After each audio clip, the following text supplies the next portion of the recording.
Meaning of impetigo. Impetigo.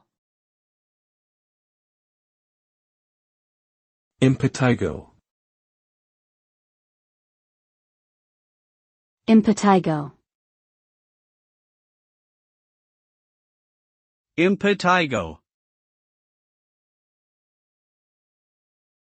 Impetigo is a highly contagious bacterial skin infection caused by either Staphylococcus aureus or Streptococcus pyogenes.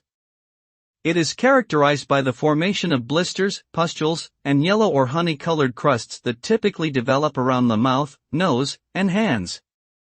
The infection can be spread through direct contact with an infected person or by touching contaminated objects. Impetigo is more common in children than adults, and it is frequently seen in warm and humid environments.